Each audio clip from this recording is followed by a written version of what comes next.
नमस्कार मित्रांनो, शेतकरी ब्लॉगमध्ये आपलं स्वागत आहे मित्रांनो. तर हे जे आपण गवार लागवड केली होती मित्रांनो, तर त्याला गवार लागण्याच्या ऐन मोसममध्ये आपलं जे काही पाणी असतो, पाणी न होता मित्रांनो संपलं होतं आणि पाऊसही खूप लेट आला.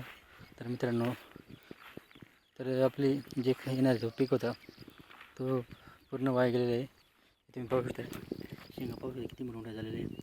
आणि आता त्याला नवीन फुल सुरू झालेलं आहे. पाहू शकता तुम्ही नवीन शेंगा आता वरून लागत आहे मित्रांनो, जेणेकरून जे काही आपले सगळं पीक म्हणजे असं पाणी नसल्यामुळे सगळं असं म्हणजे सुकायला लागलं होतं मित्रांनो.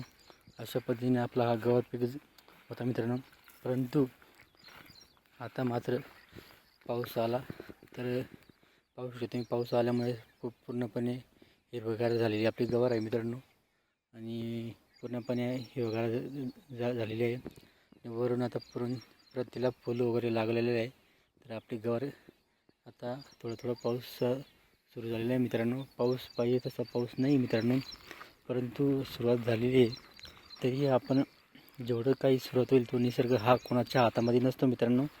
म्हणून आता थोडं सुरू झालेला पाऊस आहे. तर आता थोडं आपले गवार पण पाहू शकतो तुम्ही. त्याला फुल वगैरे आलेले पाहू शकतो तुम्ही. अशा फुलं वगैरे आलेले भरपूर आहे. आता शेंगाला लागत आहे मित्रांनो. तर अशा आपल्या काही असायच्या जे काय आपलं पीक पूर्णपणे पाणी नसल्यामुळे त्याला पाण्याची खूप ताण लागली होती. म्हणजे आपल्याला विहिरीतच पाणी नव्हतं मित्रांनो. पूर्ण पाणी संपलं होतं. जूनपर्यंत आपलं पाणी त्याला भेटलं, पण नंतर पाणी नव्हतं. म्हणून तर आपलं पाणी नसल्यामुळे आपला पर्याय नव्हता मित्रांनो आपल्या. म्हणून हे पूर्णपणे आपले या गवार आत्तापर्यंत खूप काय 50 ते 60 रुपये किलोने दर चालू मित्रांनो मार्केटला. तर आपण आतापर्यंत भरपूर आपल्याला योग्य दरात पैसे मिळाले असते.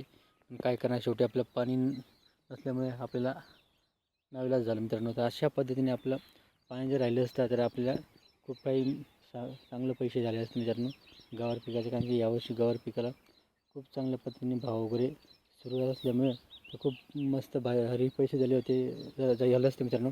नाईलाज आहे मित्रांनो, कारण की निसर्गाच्या हातावरती आहे सगळं अवलंबून असतं. तर पावसाचं वातावरण भरपूर आहे मित्रांनो, तरीसुद्धा पाऊस व्यवस्थित येत नाही. तर त्याच्यामुळे आपण आपली पूर्ण पेरणी बाकी पूर्ण वावर नांगरणी करून पडले मित्रांनो. अशा पद्धतीने शेतकरी पावसाची वाट पाहता मित्रांनो. व्हिडिओ आवडला तर लाईक शेअर नक्की करा. आमच्या नक्की करा. आमच्या चॅनलला एकदा अवश्य भेटेल मित्रांनो. जय जवान जय किसान.